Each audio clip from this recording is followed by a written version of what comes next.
আসসালামু আলাইকুম। কেমন আছেন সবাই? সো আজকে আমাদের ডে 4 পার্ট 3। ওকে? সো পার্ট 3 তে আমরা যেটা দেখব সেটা একেবারে ইজি একটা সেকশন দেখব। চলেন আমরা দেখে আসি কি করতে হবে আমাদের। তো আমাদের ওয়ার্ডপ্রেস আমরা আমাদের ফাইলে আপলোড করছি, মানে আমাদের হোস্টিং এ এই যে এখানে ফাইল ম্যানেজারে যেয়ে আমাদের পাঠকগৃহতে যেয়ে আমাদের ওয়ার্ডপ্রেসটা সেখানে আপলোড করছি, এবং আপলোড করার পর আমরা যখন পাঠকগৃহ.com এ আসলাম তখন আমাদের এই ইন্টারফেসটা আসলো। সো এই ইন্টারফেস আসার পরে আমরা যেটা করবো, এখান থেকে ইংলিশ ইউএস আছে, এটা কন্টিনিউ ক্লিক করবো। কন্টিনিউতে ক্লিক করলে দেখেন এখানে বলতেছে welcome to WordPress, before getting started you will need to know the following item. So আমাদের ডাটাবেস নেম লাগবে, database user name, database password, database host. So এখানে আমাদের যেটা করতে হবে সেটা হচ্ছে আমাদের একটা ডেটাবেস ক্রিয়েট করতে হবে, সেটার ইউজার নেম, সেটার পাসওয়ার্ড এবং হোস্ট কোনটা সেটা আমাদের, এবং টেবিল প্রিফিক্স এগুলো করতে হবে।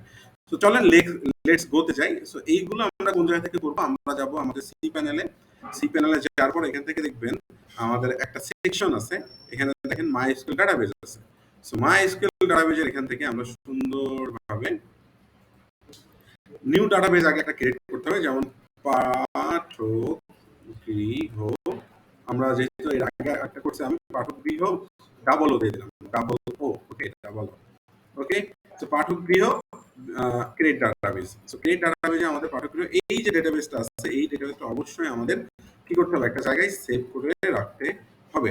সো আমরা আমরা মনে করলাম আমাদের এই যে ডেটাবেসটা আছে এটা এখানে সেভ করে রাখি, ওকে, ডান। তারপরে গো ব্যাক। আপনারা চাইলে ওয়ান ক্লিকেও কিন্তু আমাদের এই ওয়ার্ডপ্রেস ইনস্টল করতে পারবেন, বাট একবারে ম্যানুয়াল ভাবে করাটাই বেটার, তাহলে সবচেয়ে ভালো হবে। তাহলে ভবিষ্যতে যদি কোনো প্রবলেম হয় তাহলে আপনারা সেটা সলভ নিজেরাই করতে পারবেন। আচ্ছা, তো এখান থেকে আমরা এবার যেটা করব, আমাদের অ্যাড নিউ ইউজার করব। ইউজারটাও আমাদের সেম নামে রাখবো, আমাদের যে নামটাই আমরা আর কি পাঠকগৃহ, আমরা এই সেম নামটাই আমাদের ইউজার নামেও রাখবো। ওকে, ডান। পাসওয়ার্ড আমরা একটা ক্রিয়েট করে নিই। পাসওয়ার্ডটা অবশ্যই মনে রাখতে হবে। এখানে আমি দিলাম পাঠকগৃহ হ্যাশ 1 2 3 4। ওকে, অনেক সুন্দর পাসওয়ার্ড একটা করে দিছি। এই তো গেল পাসওয়ার্ড, ওকে, ক্রিয়েট ইউজার। তো এখানে দেখেন আমাদের এই সেম ইউজার নেম এবং ডাটাবেস নেম আমাদের সেম আছে। এবার গো ব্যাকে যাই। গো ব্যাকে আসার পরে আমরা যেটা করব, এখানে add user to database. So এখান থেকে আপনি অবশ্যই আপনার যে ডেটাবেস আছে সেটা সিলেক্ট করবেন, দুইটা করে অ্যাড করে দেবেন। অ্যাড করার পর এখানে অল প্রিভিলেজ যেটা আছে এটা সিলেক্ট করে মেক চেঞ্জেস করে দেবেন। ওকে, ডান। এবার আমরা ব্যাকে আসবো। ব্যাকে আসার পরে আমাদের যেটা করতে হবে, তাহলে মোটামুটি দেখেন আমাদের পাসওয়ার্ড, ইউজার নেম এগুলো কিন্তু ডান। তাহলে আমরা এখানে ডাটাবেস নেম কি দেবো, ডাটাবেস নেম আমাদের যেটা আছে সেটা হচ্ছে এই যে এটা দেবো, ডাটাবেস নেম আমাদের সেম নেম, ইউজার নেমও সেম। এবার পাসওয়ার্ডটা আনবো, পাসওয়ার্ড হচ্ছে এইটা। পাসওয়ার্ডটা আনার পরে আমরা লোকাল হোস্ট এভাবেই থাকবে, ডাব্লিউপি প্রিফিক্স থাকবে। ওকে, ডান। সাবমিট করে দেবেন। সাবমিট করলে আমাদের যদি সবকিছু ঠিক থাকে তাহলে আর কি সব ঠিক হবে। আমাদের যেহেতু ভুল আছে তাহলে ট্রাই অ্যাগেন করি। তাহলে আমরা অবশ্যই আবার আমরা নিয়ে আসছি আমাদের এটা পাঠকগৃহ, দেখি। ওকে, ডান। ইউজার নেম সেম, আমাদের পাসওয়ার্ড এটা নেই, কেন ভুল হলো আমরা সেটাও দেখবো, সমস্যা নাই। আবার দেখাচ্ছে user name information WP control connect with database server at localhost. আচ্ছা, সো আমরা ট্রাই অ্যাগেন করি। আমরা এখান থেকে আমরা যেটা করব সেটা হচ্ছে আমরা একটু পাসওয়ার্ডটা চেঞ্জ করে দেখি। তো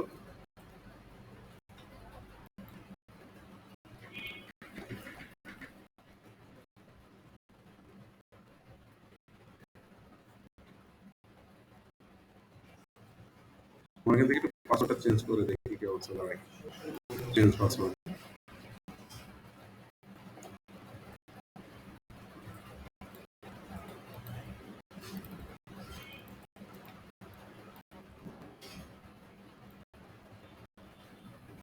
আচ্ছা, আমরা যেটা করবো সেটা হচ্ছে আমরা ডাটাবেসটা আবার ক্রিয়েট করি, আমরা এগুলো ডিলিট করে দিই। তাহলে আপনাদের এটা ডিলিট করা হয়ে গেল। আমি যেহেতু এর আগে করতে হয়তো ফেসিং এ প্রবলেম হয়েছে, তো আমরা এটা ডিলিট করি, আমাদের ফুল ডাটাবেসটা ডিলিট করে দিই, permanently delete. Okay, done. Go back.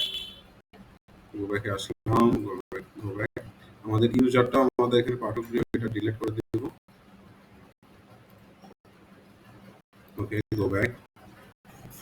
আমাদের পাঠকগৃহ আর কোথাও আছে কিনা আমরা দেখি, দেখলে ওটা চেঞ্জ করে দেবো। আচ্ছা, নাই, তাহলে আমরা আবার ক্রিয়েট করি ডাটাবেসটা। আমাদের এখানে এখানে দেবো পাঠক নিউ পাঠক দিয়ে দিলাম। ওকে, ক্রিয়েট ডাটাবেস। আমাদের যে ডেটাবেসের নেম সেটা হচ্ছে এটা। আমরা অবশ্যই এবার এখানে নিচে রাখি। ওকে, ডান, গো ব্যাক। আমাদের নিচে আসতে হবে। এখান থেকে আমরা আসবো হচ্ছে, এবার ইউজার নেম ক্রিয়েট করবো, নিউ পাঠক। পাসওয়ার্ড আমরা এখান থেকে নিয়ে আসি, এই পাসওয়ার্ডটা আমরা ইউজ করি, স্ট্রং পাসওয়ার্ড। ওকে, ডান, ক্রিয়েট ইউজার করি এবং আবার ব্যাকে যাই। ব্যাকে আসার পরে আমাদের যেহেতু সেম, তো এখান থেকে আমরা অবশ্যই আমাদের যে ডেটাবেসটা আছে অ্যাড টু ইউজার ডেটাবেস করে দিব, নিউ পাঠক। এখান থেকে অল প্রিভিলাইজ অন করে মেক চেঞ্জেস করবো আমরা। ওকে, সো এখন আমরা মোটামুটি ব্যাকে যেতে পারি। ব্যাকে যাওয়ার পরে আমাদের এসকিউএল মাইএসকিউএল ডেটাবেস ডান। এবার আমরা আবার ট্রাই করি। ট্রাই করার আমাদের এখানে পাসওয়ার্ডটা আমরা নিয়ে আসি। ওকে, এটা হচ্ছে আমাদের ইউজার নেম অ্যান্ড পাসওয়ার্ড। আমরা যেটা করবো এটা হচ্ছে আমাদের নিউ পাঠক, এটা হচ্ছে আমাদের ডেটাবেস নাম নিউটা। ওকে, এবং same user name local WP. এই যে দেখেন, সো একটু প্রবলেম হয়েছিল আমাদের এটা কি ক্রিয়েট করার সময়। তো এখন মোটামুটি আমাদের ডান। এখন যদি আমরা রান দ্য ইনস্টলেশনস দিই, তাহলে দেখেন আমাদের সাইট টাইটেল আমরা দিব হচ্ছে পাঠক গৃহ। এই যে এটা দিব আমাদের ইউজার নেম পাঠক গৃহ। ওকে, এটা থাকবে। আমাদের পাসওয়ার্ড হচ্ছে, আমি একটু হাইড করে রাখি। ওকে, আমাদের ইমেল যেটা দেবো সেটা হচ্ছে আমরা এটা দিয়ে দিলাম। ওকে, সো ইনস্টল নাও। এখানে হচ্ছে টাইটেল ইউজার নেম। এখন আমরা লগ ইনে যাই। লগ ইনে আসলে আমাদের পাঠক গৃহ, এবং আমরা যদি লগ ইন করে আমাদের পাসওয়ার্ড দিয়ে, তাহলে দেখেন এই যে আমাদের কিন্তু লগ ইন ডান। এখন আমরা পরের ভিডিওতে যেটা দেখবো পার্ট 4-এ, সেটা হচ্ছে ডে 4 পার্ট 4-এ যেটা দেখবো সেটা হচ্ছে ওয়ার্ডপ্রেসের একটু আমাদের বলতে পারেন ওভারভিউ দেখবো, এবং এখানে থিমটা আমরা ইনস্টল করব। থিম আমরা জেনারেট পেজ থিম ইউজ করব, এবং হচ্ছে আমরা প্লাগইনটা ইনস্টল করা দেখবো।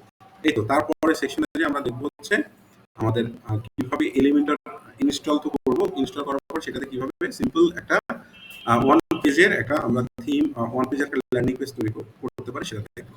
ওকে, আজকে ভিডিও পর্যন্ত। ধন্যবাদ সবাইকে।